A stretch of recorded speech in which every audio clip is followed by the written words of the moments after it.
flash flooding of small creeks and streams, urban areas, highways, as well as other drainage and low-lying areas.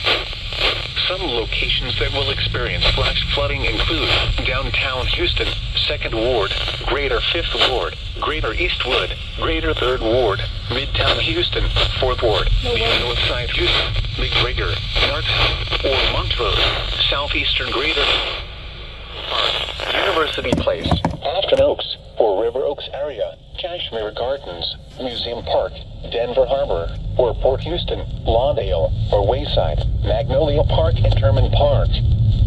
Street flooding has been reported along frontage roads near I-10 East and Jensen Turnaround. Don't drown when encountering flooded roads. Wow.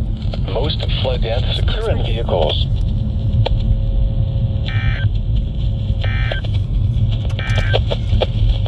The National Weather Service in League City has issued a flash flood warning for western Harris County in southeastern Texas until